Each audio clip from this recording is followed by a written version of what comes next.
Welcome everyone to Let's Talk Romance Books. And today I am here with USA Today bestselling author Toni Blake. Welcome, Toni. Thank you so much for having me, and hello, everybody. Wonderful. Well, as I said, Toni Blake is a USA Today bestselling author of more than 40 contemporary romance novels published by Montlake, Avon Books, Harlequin, Penguin Books, and more. Her books have received the National's Reader's Choice Award and Bookseller's Best Award, and her work has been excerpted in Cosmo. She is a two-time nominee for the prestigious Rita Awards. That's like the Oscars for romance authors, and a two-time recipient of the Kentucky Women's Writers Fellowship. Toni lives with her husband in northern Kentucky and enjoys traveling, crafts, and spending time outdoors. Wonderful. I'm excited to learn more about the crafts, but first, share with us something that made you smile today. Today I had lunch with a very good friend named Jackie. She always makes me smile. And there is a little dog that lives across the street from me, a little poodle named Mila. I grew up with poodles, and whenever she is outside, she makes me smile. Sometimes I have to run outside and go pet her. I'm probably driving her dog dad crazy, but ever since she moved in, like she brings me great joy. Oh, wonderful. Okay. So, as a writer, you spend time writing, but how about reading? Do you have time to read? And if so, what are you currently reading? Yeah, I don't have as much time to read as I would like. And in fact, like when I am in between books, that is a great treat for me. I like so many people, I keep a TBR list, or not list, pile. Tower. Yes, tower. And I go pick something out of it. And I am reading something right now. I have been interrupted by life a few times as I've been reading this book, but I actually have it handy. Oh, And good. it is Anne of a Different Island by my friend Virginia Cantra. And I'm enjoying it very much. And I'm very angry that I keep getting interrupted. That book was wonderful. Actually, we had Virginia a couple of weeks ago, Oh, and we enjoyed her interview and her visit with us and the book, of course. So she is a wonderful. delight. Yes, yes. And so, do you have any pets? Because I know you mentioned your neighbors, Yeah, but how about you? I do not. I grew up with a wide variety of dogs, cats, horses, chickens. I lived on a farm. And I love animals, and I especially love little dogs. My mom had dogs her whole life, until she like passed away 5 or 6 years ago. And so I felt like I've had pets by connection, but my husband and I have chosen not to have pets because we travel a lot. Yeah. And I think that I growing up with them, I get too emotional. Yeah. And I kind of like to have the pets that are a little bit at a distance so that Yeah. I can visit with them, but that I don't have to worry about the tough parts. Yes. Like when you have to go and travel, because we know all about that. Who's going to Yeah. babysit? Or Uh, like when they're dealing with health issues or yeah. whatever. And I just take that really hard. Yes. Yeah. Well, it's wonderful that you have a neighbor who has a dog. I know. I'm actually so Like the best. excited about it. The reason I like this dog so much, and I'm sure I would like her anyway, is she reminds me a lot of a dog that I had growing up. So I feel like I'm getting to revisit that little dog in a way. Oh, wonderful. That's sweet. So, are you a tea or coffee lover? Neither. Okay. I am a drinker of Coke Okay. and I drink a lot of water. Those are really my primary beverages. Drink a little bit of milk, like Yes. with my breakfast. I grew up on a farm and we drink milk with breakfast. Yes. But yeah, I wish I liked coffee or tea. I Yeah. feel like it would make me better in social situations, when people want to invite you out for coffee or tea. Yeah. Well, I have water too all the time. Okay, good. Yeah, So I've that's got a why. bottle sitting here myself. Yes. Wonderful. So, complete this sentence for me. When I wake up every morning, I, When I wake up every morning, after a small breakfast, I sit next to my back window. I look out over my backyard, and there's a pond back there, and I just take some quiet time. I like to ease into my day. I never schedule appointments too early. In fact, the later the better. You know, if someone wants me to be somewhere at 10 a.m., like I'm like, oh, I don't know. I don't know. That's pretty early. So I yeah, really like to just start my day out quietly. wonderful. I love doing that as well. And I get to watch birds and the tree, Yes. cardinals. Yeah. And I also have a bunch of squirrels, but I've had recently sandhill cranes, the Oh, mama, the papa, and the babies.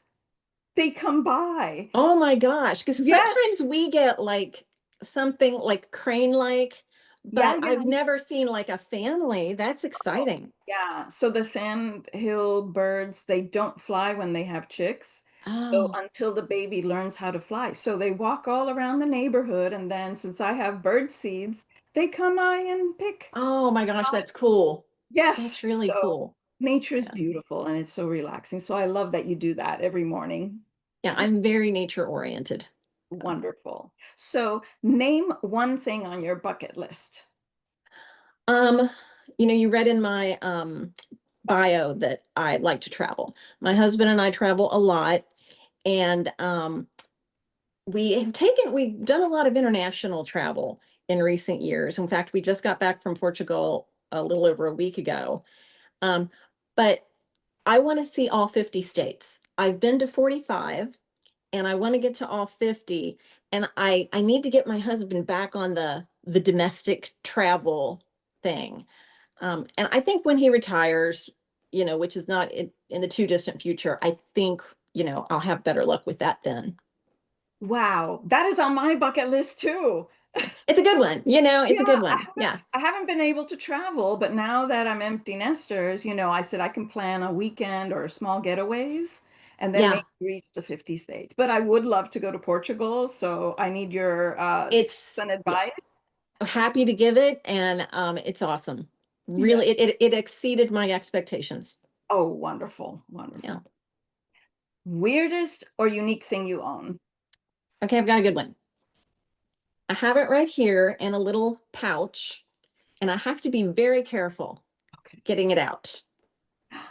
It is, if people have read The Summer of Lost and Found, um, there is a lost item that is a Bible from the early 1800s.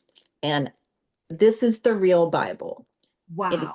I'm going to try to hold it up so people can see, but Oh man, my, I've got to be so careful with it. yes, please. Yeah. Okay. Actually, I'm going to lie it down. Then I'm going to hold it up again. You can see the name Sarah Hawkins, Oh, wow. and the Bible is from 1838. Ooh, gosh, I have to be so careful. Okay, and I'm going to read you what is written on this page, and then I'll turn it around. Yes. Died on the 18th May, Charles Samuel Hawkins, son of Isham K. Hawkins and Sarah, his wife, aged 4 years and 2 months and 18 days. So I take it that this was like Wow. I don't know if Yes, yes. can you see it? Yeah. Yes. I take it that maybe this was a gift from the husband to the wife on the death of their child. And I found this in my father's things after he died. No idea why he had this. These are not people I'm related to. I'm a big genealogist, and these are not our people. But I did track them down. I know where they're buried. They are live in central Kentucky, near Frankfort, which is the state capital. And I don't know why my father has this. He was a flea market guy. It's possible that he traded something for it and thought it was cool. Um, but yeah, so this is probably Wow. the most unique thing I own, and it is connected to the book. Wonderful.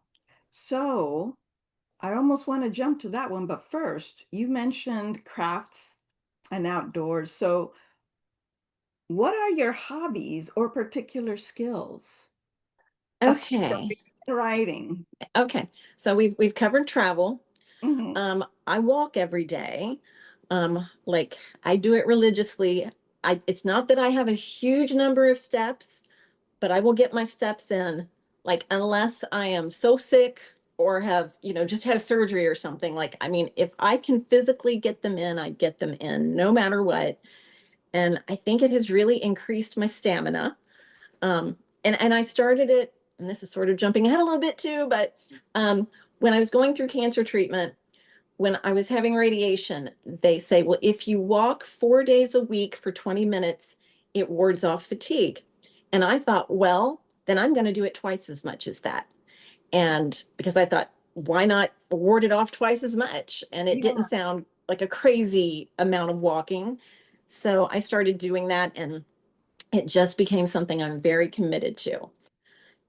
Further, crafts. I will say, sadly, I don't really do my crafts much anymore because my shoulders, writing is, I mean, you write a whole lot of books, you're hunched over a keyboard Yes. every day, all day for years. It really does a number on your shoulders. And then most of the crafting that I did involved the shoulders. But Hmm. I used to be a very avid counted cross stitcher. I used to do loom knitting. I used to paint and rehab like small pieces of furniture or old jewelry boxes, just like wooden pieces that I would find. And the only thing that I've really done lately is during the pandemic, I, like many people, discovered the joy of complex paint by number. And so sometimes when I'm in between books, I'll buy a gigantic paint by number, the kind that, I mean, you really put some hours in on it. And it looks pretty good when you're done, because it's like I have one of the Eiffel Tower that's extremely colorful. I took my nephew's, one of his wedding pictures, where it was just, you could see the bottom half of their face and it was mostly their hands and her flowers. I had that converted into a paint by number, and I painted it and gave it to them for their first anniversary, Oh, and they loved it. And I would like to do some more of that, because I particularly enjoyed taking a photo and knowing that, this was unique, one of a kind, great gift. So that's something I hope to do more of if my shoulders can take it. yes. Okay. Now let's get on to the romance. Okay. Before we go into the story, tell us the story and your journey about, did you always dream about becoming an author? I did actually. I told my mother when I was 10 years old, one morning over breakfast, that I was going to be a writer when I grew up. And how I think that came into being was we had just moved to, it was our second farm, but it was more isolated than the first farm. Again, I was 10. I was not fitting in at school, and I just felt very isolated and alone. And I had this idea in my head, um, that if you wrote books, that you were going to get connected to people all over the place, maybe all over the world. And that has, in fact, proved pretty true. Yeah. It's taken me a lot of years, to realize that journey. But that is what really started it. And we would, being out in the country, it was a big deal when the mail came. I was like hungering for any connection anywhere except for where I was. And we would get the Doubleday envelopes, like for the book club. And I just remember I would pour over those and I would look at the book covers in there and I would think, oh my gosh, that must be so amazing to have your book in the Doubleday book club, to be a real writer. And I think that played into it. And I was just starting to become a reader myself, starting to read the first books that were, a little more like on the adult side. Yeah. Um, so all of that together made me a writer, made me want to tell stories. Oh, that's wonderful. So, when did you begin writing and why romance? Well, I did begin at 10. I my Published, maybe. okay, yeah, I was gonna say my first novel was 19 notebook pages long, Huh? and it was about terrible things that had happened to me, like when a bee chased me. Oh, But I wow. fictionalized it. I made it about a girl named Jenny. Yeah, Yes. yeah. Every bad thing that had happened to me happened to Jenny. Um, so moving into like the why romance, in the 90s, like I got married in 1989. And I will say that up until that point in time, like whenever I would talk to anyone about really becoming a writer, they were pretty discouraging.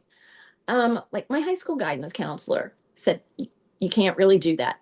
You can't make a living at that. You need to study business. And, and I took that seriously. She was looking out for my best interest. Yeah.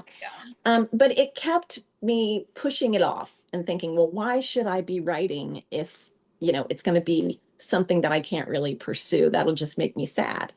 But after I got married and kind of, got into a settled place in life, I told my husband, I need to try this because I don't want to wake up one day when I'm 80 and wonder if I could have. Yeah. And I really didn't realize that I was going to become obsessed. Like I thought I'd try it, and if it didn't go well, I'd think, eh. But I wanted it so badly that no matter how many doors were slammed in my face or how hard it seemed, I just kept going and became more and more determined. And I wanted for a while to be the female Larry McMurtry.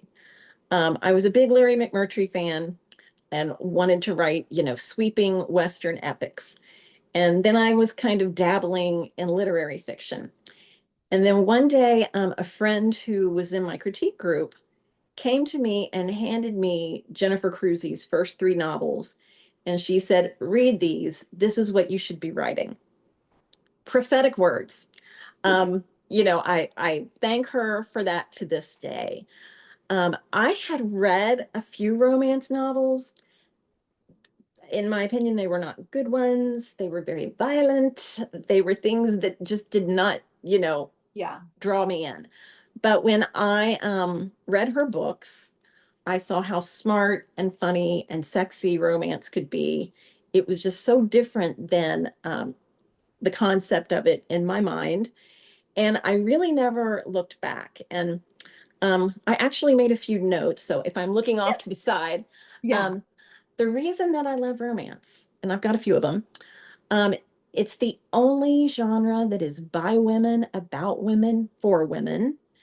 What the woman wants matters, and she always wins in the end.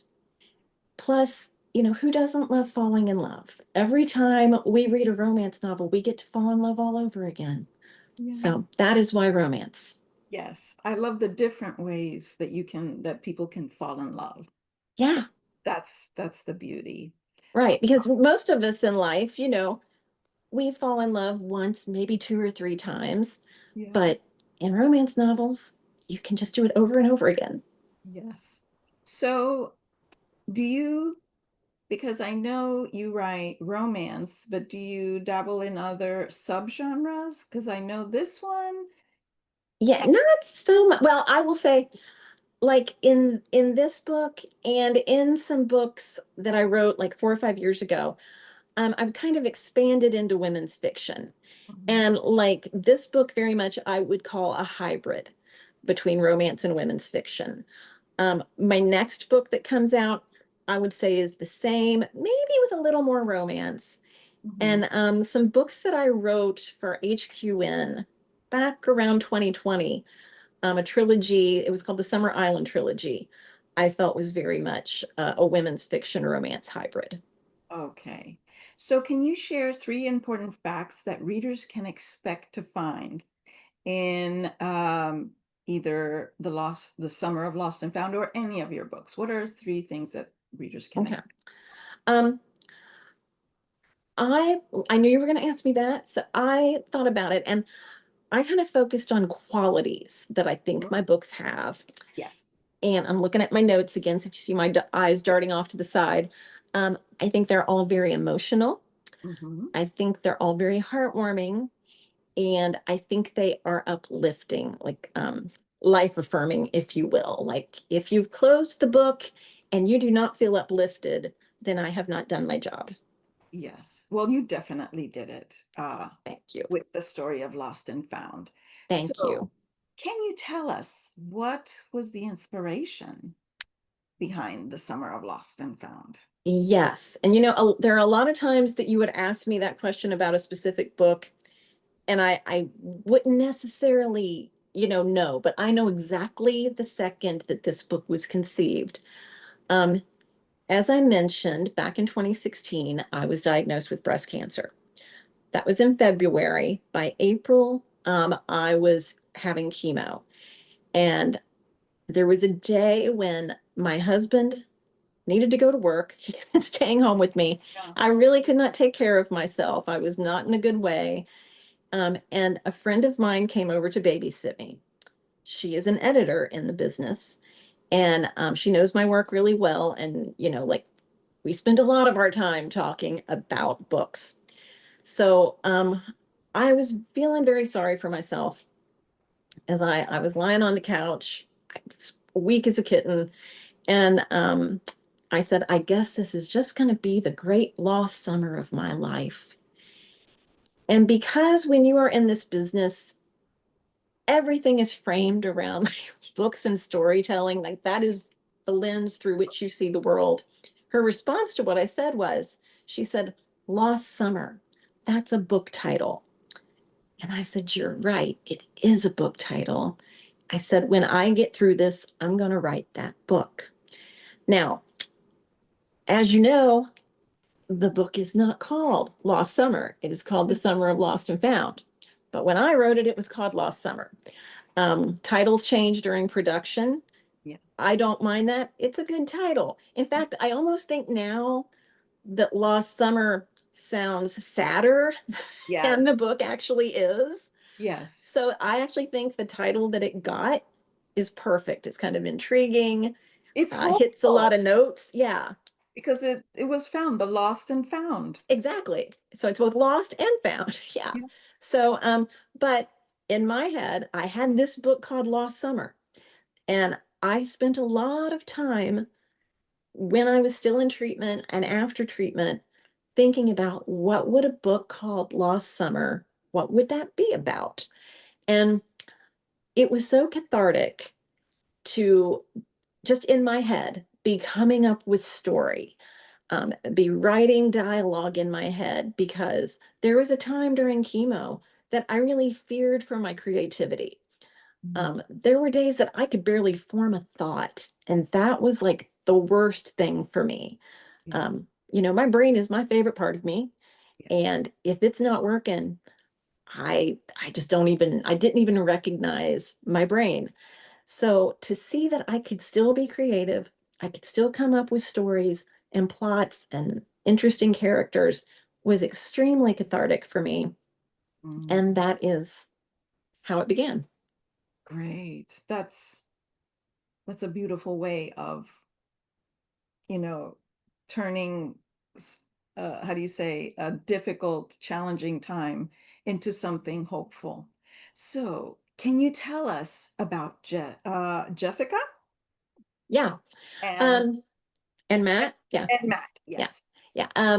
Jessica is a news anchor in the city of Cincinnati, which happens to be, downtown Cincinnati is 10 minutes from where I live in northern Kentucky.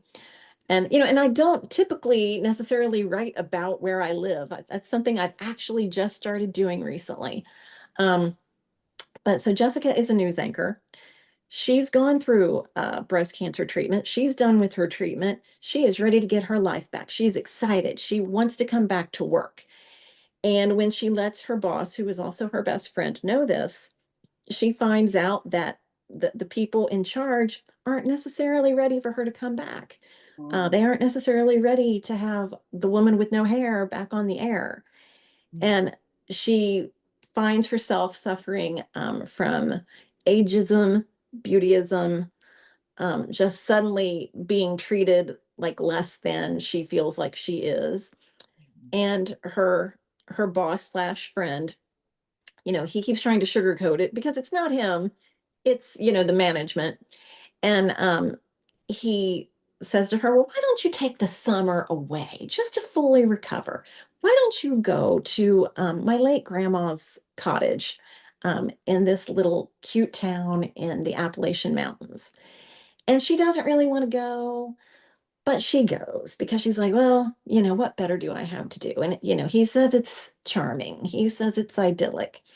And she gets there and it's not charming and it's not idyllic and there's no internet. And she finds it, a backward place. The cottage is not cute. It's more, Yeah. like in need of a makeover and a bit run down. Yeah. Um, and then she meets her neighbor, who she thinks is a bit of a country bumpkin. His name is Matt. He seems too friendly. She's like, "This is not what I'm here for." Yeah. Turns out he's the chief of police, and she's very angry. And then she finds a treasure map that was left by the previous owner of the cottage, who was her friend's grandma. And that treasure map begins to lead her on a journey that changes everything for her. Yes, I will say I loved being in the story. I felt, where is this place? Is it real? Because I want to go and I want to run into all the characters in the story, the neighbors, Matt, Yeah. and Grace. Yeah. yes, and there was an animal in there too. There was a pet. Yes, Matt had a little Yorkie named Goldie, which was short for Little Miss Golden Paws. And where Okay. that came from was my mom had a Yorkie. Like, we were mostly poodle people, but toward the end of her life, she had a Yorkie. The Yorkie's name was Bella, but sometimes my mother called her Little Miss Golden Paws. Oh, So okay. that was a nod to Bella, who went on to live with a close friend, and she's living her best life. Just if people wonder what happened to Bella, Mhm. she is in a very happy family. Okay. So, what do you hope readers will experience or gain when they read The Summer of Lost and Found and then any of your books? What is your hope? With the Summer of Lost and Found in particular, I hope that they take away that you can go through something really difficult and yet come out better for it on the other side. Not just come out good on the other side, but better for having had the horrible experience. Yeah, yes. Yeah. And And as far as just like a general Tony Blake book, I would go back to that feeling of being uplifted. Life is worth living, even when we face obstacles, that we grow from our hardships. And again, that we can always come out good on the other side. wonderful. Now, based on heat level, how would you describe the differences? Is it closed door, open doors? How would you? I will say I've kind of written all over the board. Up until just a few years ago, my books were typically described as super sexy. Mhm. Considered very, I guess, what we now say spicy. Like, the terms are always changing. Yeah. Um, but pretty steamy. Then I wrote a few books that were closed door. And I don't really know why. I think it was just I didn't feel that those scenes served these particular stories. And I felt like doing something a little different. I feel like I've written 19,000 sex scenes, Yeah. and I just thought, let's do something a little different. And those are actually my box books, the wedding box, the Christmas box, and the Valentine box. Then with the Summer of Lost and Found, I would not call it super sexy. There are a couple of scenes Yeah. that served the story. Yes. Um, and so yeah, and I would say the same thing is true of the next book. But yeah, I'm kind of just writing whatever I feel like works Fit. for a particular story. Yeah. Yeah. And I know sometimes that makes it hard for readers. Like, Yeah. that's why up until recently I was very consistent with that. Yeah. But I think just as time passes, I get a little older. I just don't want to be locked into one thing. I want the freedom to change things up a little bit. Yeah. So, can you share with us a little bit about what you're currently working on? I actually just finished revisions for my next book. And I just got the title because again, it changed. Um, the title is going to be The Goodbye Girl. It's going to come out in late January of 27. That is as of right now. I'm told that is subject to change by a month or so. Um, and it, like, I wouldn't say it's, this is not a series, Okay. but it is in a town that is very close to Lost and Found, a town that's even smaller than Lost and Found. And readers will see some familiar faces. Jessica makes an appearance, Matt makes an appearance. And it is about a woman who she's a children's author, and she becomes, through no fault of her own, embroiled in scandal, like life-changing, career-ruining scandal. Um, and her mother has just died. So, like, first she's lost her mom. Now she's lost her career and her reputation. And her agent says, you need to just get off the grid. So, like in the summer of Lost and Found, she goes to a small town, which happens to be her home. And she goes to actually the home where she grew up, but she has had a tough relationship with her father. So Mm. she's suddenly like, Dad, can I come home for a while? And he's like, sure. But it's very awkward because they do not get along. They've had a tough history, a tough past. Um, and the book is a lot about their relationship, and the rebuilding of a difficult relationship. And then, like, if that's not enough, her first love, who dumped her and left town with another girl Mm. right after high school, he's back too. Oh, And so she's like having to deal with the fallout of these old emotions, um, but who he is as an adult and who she is as an adult. yeah. And and obviously, it's a romance, so that goes somewhere. But there's a lot for her to overcome. Wonderful. Well, I'm definitely looking forward to that one. Thank you. Where can readers find you? Um, I am a very big Facebook person.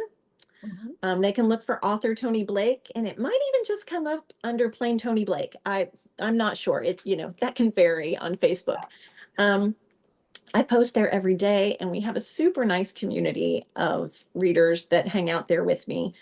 Um, like my books, I keep it a very uplifting, fun, pleasant, happy place.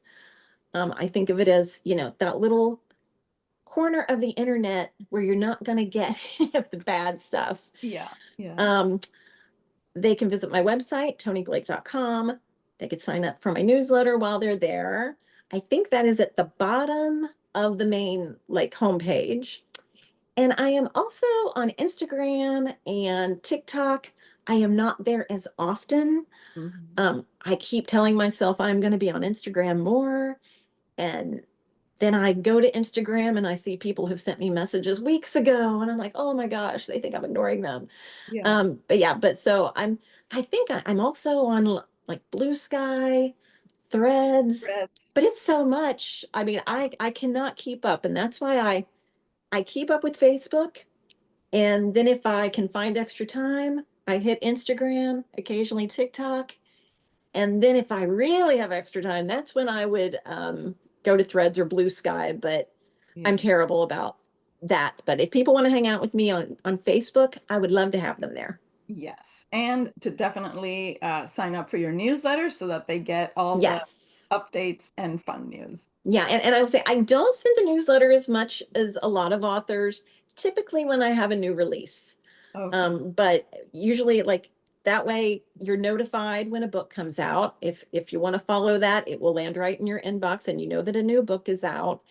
And then I'll often have like contests with, like, I don't send them often, but when I do, I have giveaways and try to catch people up with what's been going on in my career and my life. Wonderful. Well, Toni, thank you so much for sharing all these insights into your life and your writing and your books. And we will now join readers in the Lit Lair. So thank you to all for watching. I am Lorelei, and we will sign off and see you next week with another interview with another author. Thank What? you. See you then. Bye.